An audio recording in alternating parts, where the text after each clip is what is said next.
बिस्मिल्लाहिर्रहमानिर्रहीम। Students, last हम जो कॉस्ट एंड मैनेजमेंट अकाउंटिंग के लेक्चर के अंदर हम अपने पेरोल सिस्टम को हमने डिस्कस करना शुरू किया था, जिसके पार्ट 1 के अंदर हमने पेरोल सिस्टम को डिस्कस किया और उसके अंदर क्या क्या चीज़ें शामिल होती हैं उनको हमने डिस्कस किया था।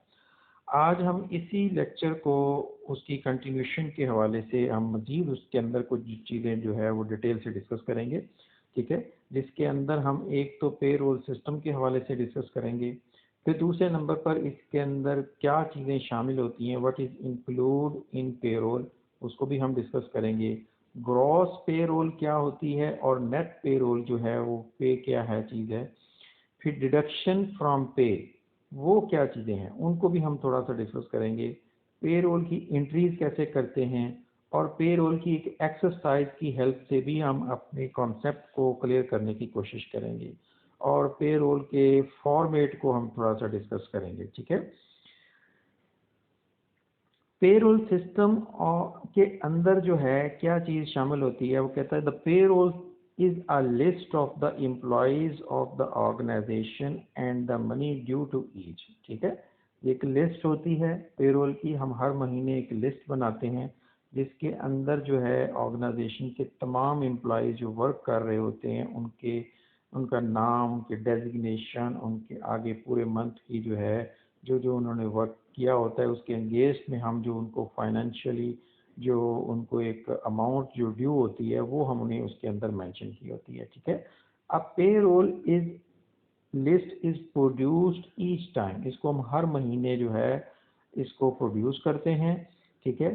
इसके अंदर जो है वेजेस जो होती हैं वो इसमें मेंशन होती हैं और सैलरीज इसमें मेंशन होती है। वेजेस जो होती है ये मंथली बेसिस पे भी हो सकती है, वीकली बेसिस पे भी हो सकती है, डेली बेसिस पे भी हो सकती है, आवरली बेसिस पे भी हो सकती है और इसको हम जो है प्रोडक्शन के ऊपर भी हम बेस कर लेते हैं कि कितने यूनिट एक लेबर जो है प्रोड्यूस करती है, ठीक है। सैलरी जो होती है नॉर्मली हम इसको मंथली बेसिस पे लेते हैं, ठीक है। It is in fact a salaries and wages which are employee pay its employees. Payroll क्या है कि ये सैलरीज और वेजेस होती हैं जो एम्प्लॉयर जो है वो पे करता है अपने एम्प्लॉयज़ को। सैलरी क्या चीज़ है, वो एक फिक्स्ड अमाउंट होती है जो पे की जाती है मंथली बेसिस के ऊपर, या इसको एनुअली भी ले लिया जाता है लेकिन नॉर्मली ये मंथली ही होती है, ठीक है। उसके बाद जो है wages the amount which is paid hourly और यूनिट प्रोड्यूस बेसिस, ठीक है ना। इसको हम वही जो मैंने अभी आपसे बताया कि इसको हम आवरली, मंथली, वीकली, ठीक है, या प्रोडक्शन के हिसाब से भी हम इसको ले लेते हैं, ठीक है। अब इसके अंदर क्या चीज़ शामिल होती है, पेरोल में क्या क्या चीज़ें शामिल होती हैं। मसलन पेरोल जो है वो डायरेक्ट लेबर के हिसाब से भी हो सकती है, ठीक है, इनडायरेक्ट लेबर के हवाले से भी हो सकती है और एडमिनिस्ट्रेटिव जो हमारा स्टाफ होता है उसके हवाले से भी हो सकती है और इसके अलावा जो सेलिंग या मार्केटिंग डिपार्टमेंट है उसके हवाले से भी हो सकती है, ठीक है। नेक्स्ट जो है हम डिस्कस करेंगे ग्रॉस पे। ग्रॉस पे या नेट पे, इसके हवाले से हम सबसे पहले तो हम जरा देखते हैं कि ग्रॉस पे क्या चीज़ होती है। ग्रॉस पे जो है ऐसी सैलरी, ऐसी पे जिसके अंदर हम सिर्फ यूँ कह लें कि डिडक्शन कोई नहीं करते, जो उसकी एक टोटल अमाउंट जो उसको एक पेएबल बनती है उसको हम ग्रॉस की शक्ल में बनाते हैं, ठीक है। तो ग्रॉस पे को पहले हम डिस्कस कर लेते हैं। ग्रॉस पे के अंदर एक तो बेसिक पे आ जाती है, फिर bonus, over time, shift allowance, other allowances, फिर इसके अलावा रेंट, कन्वेंस अलाउंस, ग्रेजुइटीज़, या इसके अलावा और भी बहुत कुछ इसमें आ सकता है जो कि किसी स्पेसिफिक जॉब से मुतल्का हो सकता है, ठीक है। अब इसमें से जब हम ग्रॉस पे में से जब हम डिडक्शंस करते हैं तो उस चीज़ को हम कहते हैं नेट पे। डिडक्शंस करने के बाद जो रिमेनिंग हमारे पास बच जाता है, जो सैलरी हम अपने घर पर लेकर जाते हैं या जो हमें मिलती है आफ्टर ऑल डिडक्शंस, तो वो जो चीज़ है वो आपकी नेट पे कहलाती है, ठीक है। अब डिडक्शंस किस तरह की हो सकती हैं, इसके अंदर जो है वो the total amount earn in a week और month by an employee is called his her gross pay. ठीक है, टोटल सैलरी जो वो पे उसको वो कमाता है वीकली बेसिस पे, मंथली बेसिस पे, तो वो उसकी ग्रॉस पे कहलाती है। There is not the amount of money that the employee receives, ये वो अमाउंट होती है जो कि एम्प्लॉई वसूल नहीं करता, बल्कि because deductions are taken away from the gross pay, उसमें से बहुत सारी डिडक्शंस होने वाली होती हैं, and the employee receives just the gross pay less deductions, तो एम्प्लॉई जो है वो उसको जो है वो ग्रॉस पे लेस डिडक्शंस के बाद जो नेट पे बनती है वो हम उसको देते हैं। थर्ड जो है the deductions from pay are usually a combination of, इसमें कौन कौन सी चीज़ें हो सकती हैं, एक स्टैट्यूटरी डिडक्शंस होती हैं, दूसरी नॉन स्टैट्यूटरी या वॉलंटरीली डिडक्शंस होती हैं। ठीक है, स्टैट्यूटरी डिडक्शंस क्या होती हैं, जो एक इम्पोज की जाती हैं गवर्नमेंट की तरफ से या बाय लॉ जो है वो इम्पोज हो, तो उसको हम कहते हैं स्टैट्यूटरी डिडक्शंस। नॉन स्टैट्यूटरी कौन कौन सी होती हैं कि जो गवर्नमेंट की तरफ से नहीं होती, बल्कि वो कंपनी की पॉलिसीज या उसके ऊपर जो है वो बेस कर रही होती हैं।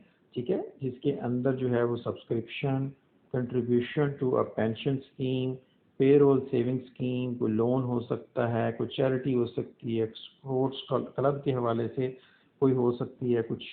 ठीक है, या इसके अलावा भी कोई हो सकती है, कोई स्कूल की फ़ी हो सकती है, कोई बस की ट्रांसपोर्टेशन की फ़ी हो सकती है, या कोई और इसके अलावा हो सकती डिडक्शन जो हैं। ठीक है, नेट पे का ये एक वही चीज़ जो हमने पीछे डिस्कस की है कि बेसिक पे, ठीक है, उसके अंदर बोनस, उसके अंदर ओवर टाइम अलाउंसेस वगैरह मिलाने के बाद वो चीज़ हमारी क्या बन जाती है, ग्रॉस पे बनती है। ठीक है, उसके बाद फिर हम उसमें से स्टैट्यूटरी डिडक्शंस करते हैं, साथ में हम नॉन स्टैट्यूटरी डिडक्शंस करते हैं, फिर उसके बाद जो रिमेनिंग चीज़ बच जाती है वो हमारी होती है नेट पे। ठीक है, एंट्रीज, पेरोल की एंट्रीज क्या चीज़ है। अब इसके अंदर सबसे पहली जो एंट्री हम करते हैं वो है पेरोल प्रीपेयर करने की एंट्री। इसके अंदर हम क्या एंट्री पास करते हैं, पेरोल एक्सपेंस को हम हमेशा डेबिट करते हैं, जैसे हमने लास्ट जो डेबिट क्रेडिट के जो रूल्स हैं उनके अंदर भी ये चीज़ें डिस्कस की हुई हैं कि जो चीज़ एक्सपेंसेस जितने भी होते हैं जब वो इनकर होते हैं तो हम उनको डेबिट करते हैं। ठीक है, डिडक्शंस ऑफ इनकम टैक्स जो है ये चीज़ जो है एक लायबिलिटी होती है, वो हम इंक्रीज इन लायबिलिटी के तौर पर यहाँ पे जो है वो इसको क्रेडिट कर देते हैं। और पेरोल पेरेबल जो है ये भी एक लायबिलिटी होती है कंपनी के लिए, तो इसको इंक्रीज इन लायबिलिटी के तौर पर क्रेडिट कर दिया जाता है। ठीक है, तो प्रीपेयर जब हम करते हैं तो उस टाइम पे हम ये वाली एंट्री पास करते हैं। फिर उसके बाद जब हम सैलरी जो पे कर देते हैं, एक है प्रीपेयर करना, यानी कि जब वो वाजिबुल अदा हो जाती है, मंथ का एंड हो गया और उसके बाद जो पिछले मंथ की जो हम सैलरी उसको दे रहे होते हैं, ठीक है, तो वो जो चीज़ है वो हमारे लिए एक वाजिबुल अदा, बिजनेस के लिए एक वाजिबुल अदा होती है, तो उस टाइम पे हम उसकी पहली एंट्री ये वाली पास करते हैं। फिर जब उसकी डिसबर्समेंट होती है, उस सैलरी की डिसबर्समेंट होती है, तो उस टाइम पे फिर हम जो है ये एंट्री पास करते हैं कि जिसके अंदर जो है वर्क इन प्रोसेस, इसको डेबिट कर देते हैं। ये जो हमने ऊपर जो एक एक्सपेंस, हमने एक इकट्ठा एक्सपेंस जो है वो डेबिट कर दिया था, अब इस एक्सपेंस को हम यहाँ पर आगे फर्दर जो उसके जो यूनिट्स होते हैं उसके अंदर हम जो है इसको क्रेडिट कर देते हैं, यानी कि इस एक्सपेंस से निकाल कर हम उसके जो स्पेसिफिक जॉब से मुतल्लिका जो एक्सपेंसेस होते हैं वहाँ पर ये एक्सपेंसेस को हम चार्ज कर देते हैं। तो यहाँ पर जो है टोटल हमारा जो 100 रुपीज़ का एक्सपेंस था इसको हमने चार्ज कर दिया मुख्तलिफ जो हमारे यूनिट्स हैं, जैसे वर्क इन प्रोसेस को कितना चार्ज किया, FOH को 30 रुपीज़, एडमिनिस्ट्रेटिव एक्सपेंसेस हमारे 40 रुपीज़, सेलिंग एक्सपेंसेस 10 रुपीज़, तो ये टोटल मिलाकर ये बन जाते हैं 100 रुपीज़। तो 100 रुपीज़ से ही हमने क्रेडिट कर दिया और 100 रुपीज़ से ही हमने डेबिट कर दिया। ठीक है, अब उसके बाद जब हम उसकी पेमेंट करते हैं, सैलरी की जब हम पेमेंट करते हैं, तो ये जो पेएबल जो होता है अमाउंट जो है अक्रूड पे रोल इसको लिख लिया जाए, या इसको पे रोल पेएबल भी कहा जा सकता है यहाँ पे। ठीक है ना, पे रोल पेएबल जो है इसी चीज़ को यूँ कह लें, यहाँ पे हमने इसको डेबिट कर दिया। इस लायबिलिटी की जो कारोबार की एक लायबिलिटी बनी थी बिजनेस के लिए, तो उसको हमने यहाँ पे डेबिट कर दिया डिक्रीज इन लायबिलिटी के तौर पर, और बैंक से हमारी पेमेंट होगी डिक्रीज इन एसेट्स के तौर पर जो है, ठीक है। तो ये हमारी एंट्री थी। अब हम इसकी थोड़ी सी एक एक्सरसाइज के ऊपर जाते हैं कि एक्सरसाइज के अंदर ये देखें, एक है डायरेक्ट लेबर 15,000, उसके बाद indirect labour 10,000, sale salaries 7,000, administrative salaries 8,000, total हमारी 40,000 है हमारे एक्सपेंसेस जो है, ठीक है। डिडक्शंस इसके अंदर 4,000 इसमें से इनकम टैक्स है, 1,000 इसमें ग्रुप इंश्योरेंस है। अब हम इसके ऊपर जाते हैं, यही सेम जो पहले वाली एंट्री हमने जब पेरोल पे प्रीपेयर कर दिया तो उसकी हमने पेरोल को हमने एज ए एक्सपेंस के तौर पर डेबिट कर दिया 40,000 से, और उसके बाद इनकम टैक्स पेएबल इंक्रीज यानी कि जो है आपके लिए लायबिलिटी है तो ये हमने क्रेडिट कर दिया। इसी तरीके से ग्रुप इंश्योरेंस पेएबल है, ये भी लायबिलिटी है तो ये भी हमने इसको इंक्रीज इन लायबिलिटी के तौर पर क्रेडिट कर दिया, और पेरोल पेएबल जो है इसको भी हमने क्रेडिट कर दिया इंक्रीज इन लायबिलिटी के तौर पर। उसके बाद हमने ये जो पेरोल पेएबल है इसको हमने समझ लें जो है एक पेएबल के तौर पर, इसको हमने एक हेड बनाया इंक्रीज इन लायबिलिटी के तौर पर वॉचर पेएबल के नाम से, ठीक है, जिसके ज़रिए से हमने पेमेंट करनी है। ये ज़रूरी नहीं है वैसे, इस एंट्री की जगह पे हम डायरेक्ट इसको भी पीछे जो हमने लास्ट टाइम डिस्कस किया यहाँ पे इस जगह पे हमने जो डिस्कस किया कि इस फॉर्मेट में भी हमने कर सकते हैं। जैसे इसमें हमने वॉचर पेएबल को हमने क्रेडिट नहीं किया बल्कि यहीं पर जो पेरोल पेएबल है इसको हमने यहाँ पे अक्रूड पेरोल या इसको पेरोल पेएबल भी किया जा सकता है, यहाँ पे डेबिट भी करके पेमेंट कर सकते हैं, ठीक है। तो इस तरीके से भी हो सकती है, और उसकी जगह पे हम एक जो कंट्रोल अकाउंट है इसमें भी हम डाल के इसको पेमेंट कर सकते हैं वॉचर पेएबल के नाम से, ठीक है। अच्छा, उसके बाद वॉचर पेएबल को सेम यहाँ पर फिर हमने डेबिट कर दिया डिक्रीज इन लायबिलिटी के तौर पर, बैंक के जरिए से पेमेंट हो गई। अब वो जो पेरोल एक्सपेंस है ये वाला जो ऊपर जो हमने 40,000 का ये वाला किया था, अब इसकी हमने हर जॉब को अलग-अलग इसको डिसबर्समेंट कर दी। वर्क इन प्रोसेस में जितने पैसे थे वो डाल दिए, एफओएच के लिए जितने थे वो डाल दिए, सेल्स फोर्स के लिए जितने थे और एडमिनिस्ट्रेटिव फोर्स के लिए जितने थे वो हमने इसमें डाल दिया। तो टोटल हमारा 40,000 से एक्सपेंस जो है वो एक हेड से वो जो हमने उसको डेबिट किया हुआ था उसको हमने यहाँ से निकाल के इन चारों हेड्स के अंदर अलग-अलग डाल दिया, ठीक है।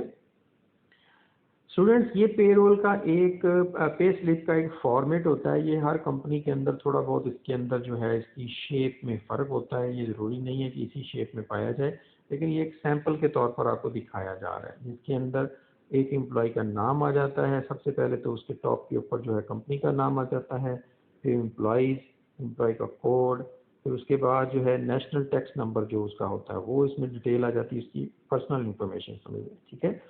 सोशल सिक्योरिटी के तौर पर जो है उसकी एज, ठीक है, उसका जो पीरियड है, ठीक है, और फिर डेट, जिस डेट के हवाले से टैक्स पीरियड जो है वो इसमें पूरा मेंशन किया जाता है। पे फॉर वीक एंडिंग, ठीक है, जिसके हवाले से जौन से वीक की पेमेंट की जा रही है उसके हवाले से आवरली बेसिस पे रेट है, रेट जो उसका है आवर कितने हैं उसने लगाए और रेट क्या है उसका, टोटल अमाउंट कितनी बन रही है, और ईयर टू डेट, ठीक है ना, पूरे साल के हिसाब से या इसको वैसे भी मंथ के हिसाब से भी किया जा सकता है। बेसिक पे उसकी कितनी बनती है आवरली बेसिस के ऊपर, ठीक है, वो उसके ओवर टाइम उसने कितना लगाया, शिफ्ट अलाउंस क्या है, ग्रॉस पे बन गई, ठीक है। फिर उसके बाद पेंशन जो है एम्प्लॉयज़ की, वो यहाँ पर उसका जितना वो पेंशन में कंट्रीब्यूशन उसके हिसाब से, ठीक है। फिर उसके बाद जो है एम्प्लॉय की तरफ से ये कंट्रीब्यूशन है 25 रुपीज़ का, एम्प्लॉय की तरफ से कंट्रीब्यूशन है 15 रुपीज़ का, ठीक है। तो ये उनका कंट्रीब्यूशन है, ठीक है। इसी तरीके से ट्रेड यूनियन के हवाले से जो उसकी डिडक्शन हुई, टोटल पे जो उसको मिल रही है वो 360 रुपीज़ की मिल रही है। टोटल ग्रॉस पे कितने की थी, 395 की, और डिडक्शन जो है ये दो डिडक्शंस होने के बाद उसको मिले कितने, 370 रुपीज़। अब इसमें से मज़ीद डिडक्शंस होंगी, ठीक है, कौन सी, जो स्टैचुटरी है, पहले वाली है नॉन स्टैचुटरी। अब जो स्टैचुटरी डिडक्शंस हैं उसमें इनकम टैक्स आ जाएगा, ठीक है, फिर उसके बाद प्रोविडेंट फंड आ गया, ठीक है। अब इसमें जितना भी एम्प्लॉयर की तरफ से जो कंट्रीब्यूशन है वो है 36.71 रुपीज़, एम्प्लॉय की तरफ से कंट्रीब्यूशन है 30.85 रुपीज़, ठीक है। तो अब जो उसको नेट पे मिली है वो है इतनी, ठीक है, ये 281.23 जो इसकी नेट पे बनती है। तो ये एक सिंपल सा फॉर्मेट है, ये फॉर्मेट जो है हर कंपनी के हिसाब से इसके अंदर वेरिएशन भी हो सकती है, ठीक है। अब हम जरा थोड़ा सा सिस्टम ऑफ वेजेस को भी डिस्कस करेंगे कि जो है वेजेस को पे करने के लिए जो है वेजेस के हवाले से मैं बात कर रहा हूँ, सैलरी की बात नहीं कर रहा, ये वेजेस की बात हो रही है। तो वेजेस के हवाले से नॉर्मली जो फैक्ट्रीज के अंदर जो है दो तरह का सिस्टम पाया जाता है। एक होता है टाइम बेस्ड सिस्टम, कि एक कंपनी जो है अपनी फैक्ट्री जो होती है अपने वर्कर्स को टाइमिंग के हिसाब से पेमेंट करती है कि वो कितने टाइम उसने कंपनी को दिया, फैक्ट्री में लगाया उसने। दूसरा होता है पीस रेट या पीस वर्क काम के हिसाब से, जॉब के हिसाब से, ठीक है। तो टाइम बेस के अंदर क्या चीज़ होती है, under this system wages to a worker are paid on time basis respective of the quantum of production, ठीक है। इसके अंदर इस सिस्टम के तहत होता है कि वो उसने कितना टाइम लाया बजाय इसके कि उसने कितनी प्रोडक्शन की है, ठीक है। The wages is measured on the basis of unit of time, ठीक है ना, टोटल उसने कितने यूनिट जो है वो टाइम के आवरली बेसिस पे, डेली, वीकली, मंथली उसने जो गुजारा उसके हिसाब से। अब इसका फार्मूला क्या है इसको कैलकुलेट करने का, जितने आवर्स उसने लगाए होते हैं उसको हम मल्टीप्लाई कर देते हैं पर आवर रेट के साथ, तो ये हमारे पास टोटल जो है उसकी वेजेस जो है वो बन जाती है। दूसरा एक जो हमारा जो सिस्टम पाया जाता है वो होता है पीस रेट सिस्टम, ये बहुत ज़्यादा एक कह लें कि इफेक्टिव है और नॉर्मली कंपनीज जो होती हैं वो इसी को अडॉप्ट कर रही होती हैं, ठीक है। Under this method of remuneration, a worker is paid on the basis of production and not time taken by him to perform the job, ठीक है। तो इसके अंदर ये नहीं देखा जाता कि उसने वो कितना टाइम लगाया, क्योंकि इसके अंदर बहुत बाज़ एम्प्लॉय जो होते हैं वो लुक बिजी डू नथिंग वाली बात भी आ जाती है कि वो मसरूफ़ तो अपने आप को दिखा रहे होते हैं लेकिन काम नहीं कोई भी कर रहे होते। तो यहाँ पे फिर ये होता है कि इसी वजह से ये पीस रेट सिस्टम इम्प्लीमेंट किया जाता है कि जितना कोई काम करेगा उसको उसके हिसाब से पेमेंट मिल जाएगी, ठीक है। This is one of the simplest and most commonly used of all incentive scheme, ठीक है ना, ये बहुत एक कह ले कि मोस्ट कॉमनली यूज है, ठीक है। बहुत सारी कंपनीज जो हैं वो इसी को यूज कर रही होती हैं। The rate is expressed in terms of certain some of money for every unit, कि हर यूनिट के हिसाब से उसको पेमेंट हो जाती है। जैसे यहाँ पे 2 रुपीज़ पर यूनिट जो है, दो एक यूनिट बनाएगा तो उसको 2 रुपये मिलेंगे, ठीक है। तो इसमें भी सेम फार्मूला है इसी तरीके से, जैसे वहाँ पर आवरली बेसिस पे है तो यहाँ पे पर यूनिट प्रोड्यूस, जितने उसने यूनिट प्रोड्यूस किए उसको उसके रेट के साथ मल्टीप्लाई कर देंगे तो ये हमारा जो है वो उसकी वेजेस बन जाएंगी, ठीक है। अब एक वेजेस का जो सिस्टम है उसके अंदर क्या चीज़ें शामिल होनी चाहिए, एक अच्छा जो सिस्टम है वेजेस का उसके अंदर क्या चीज़ें शामिल होनी चाहिए। एक तो हम उसके हवाले से ज़रा थोड़ा सा इन चीज़ों को हम ज़रा उसके फीचर्स को डिस्कस करते हैं। पहला इसका फीचर है जी, the system of wage payment should be fair to all, कि हर एक के लिए एक जैसा होना चाहिए, फेयर हो बिल्कुल, जो है उसके अंदर कोई ऐसा उबहाम नहीं होना चाहिए। अब guarantee minimum wages should be ensure to all worker, एक चीज़ और भी इसके अंदर ऐड होनी चाहिए कि किसी वर्कर को भी, किसी जितने भी एम्प्लॉयज़ होते हैं उनको एक गारंटी होनी चाहिए कि हमें कम से कम इतनी सैलरी या इतनी वेजेस तो हमें मिलेगी ही हर सूरत में। उसके बाद जो है प्लस जो है जितना वो काम करेंगे, या जैसे होता है ना कि एक मिनिमम वेजेस इतनी है प्लस कमीशन इतना मिलेगा आपको। कमीशन किस हिसाब से होता है कि जितनी वो समझ है कि वो जितना अगर वो काम एक्स्ट्रा करेगा उसके ऊपर कमीशन उसको मिल जाता है, ठीक है। दूसरे नंबर पर आ जाता, तीसरा इसमें आ जाता है the system should be acceptable to workers, हर एक एम्प्लॉय के लिए एक्सेप्टेबल भी होना चाहिए वर्कर्स के लिए, ठीक है। तो अदरवाइज जो होता है ताकि वो किसी किस्म का कोई स्टॉपेज ना आए वर्क के अंदर, या उसको लोग जो है वो उसको एम्प्लॉय या वर्कर्स जो हैं उसको स्लो डाउन ना कर रहे हो आपकी प्रोडक्शन को। It should have the elements of simplicity, certainty and flexibility, कि ये सिंपल होना चाहिए, उसके अंदर जो है वो एक यकीनी कैफियत पाई जानी चाहिए और फ्लेक्सिबिलिटी होनी चाहिए कि वो एक लचकदार सिस्टम हो, ठीक है ना, कि सिचुएशन के हिसाब से उसमें लचक पाई जानी चाहिए, ठीक है। It should provide adequate incentives to workers, इस तरह का हो कि उसमें एक मुनासिब जो है इंसेंटिव जो है वो वर्कर्स के लिए उसमें पाए जाने चाहिए। It should be conformity of various labour laws, कि वो रूल्स एंड रेगुलेशंस के साथ में उसकी मुताबिकत होनी चाहिए, जो कंपनी के रूल्स हैं या जो गवर्नमेंट के रूल्स हैं या जो भी लोकली या नेशनल लेवल पे जो रूल्स पाए जाते हैं उनके साथ वो मिलता जुलता हो। It should variably contain an increment clause providing for automatic rise in wages। ठीक है, ये चीज़ भी उसके अंदर होनी चाहिए कि एक मुआयना मुद्दत गुजरने के बाद जो है ऑटोमेटिकली किसी को कहना ना पड़े कि जी मेरी तनख्वाह बढ़ाएं, मेरी वेजेस बढ़ाएं। ठीक है, एक सिस्टम के तहत जो है उसकी सैलरी, उसकी वेजेस के अंदर इंक्रीमेंट जो है वो उसके हिसाब से लगना चाहिए। The wage system should be simple, practicable so as to keep its operational and administrative cost at minimum। ठीक है, कि ये जो है सिस्टम जो है वो एक सिंपल होना चाहिए और प्रैक्टिकेबल होना चाहिए। ये नहीं है कि ऐसा ना हो कि वो आपकी कंपनी के अंदर उसको इम्पोज करना मुश्किल हो रहा हो। ठीक है, तो एक चीज़ जो है हमने इस जो लेक्चर के अंदर स्टूडेंट्स जो है वो हमने मुख्तलिफ चीज़ों को डिस्कस किया, जिसके अंदर हमने एक अच्छे वेजेस सिस्टम के हवाले से डिस्कस किया। फिर हमने वेजेस के जो सिस्टम है, दो तरह का जो है टाइम बेस्ड सिस्टम और पीस रेट सिस्टम, उसको भी हमने डिस्कस किया। फिर पे स्लिप के फॉर्मेट को हमने डिस्कस किया। एक्सरसाइज एक हमने करके देखी। उसके बाद फिर हमने पेरोल की एंट्रीज को भी साथ में देखा, नेट पे क्या होती है वो देखी, डिडक्शंस क्या हैं वो देखी, ग्रॉस पे को भी देखा हमने भी। ठीक है, और फिर उसके बाद पे रोल सिस्टम को हमने देखा और उसके अंदर जो चीज़ें शामिल हैं उसके हिसाब से हमने देखा। ठीक है, तो ये हमारा एक आज का लेक्चर था। ठीक है, इसके हवाले से किसी किस्म की कोई अगर आप लोगों को कोई बात ना समझ आई हो तो आप लोग मेरे से डिस्कशन बोर्ड के ऊपर डिस्कस कर सकते हैं। ठीक है, अभी के लिए जो है वो अल्लाह हाफिज़, अपना ख्याल रखिएगा। थैंक यू, अल्लाह हाफिज़।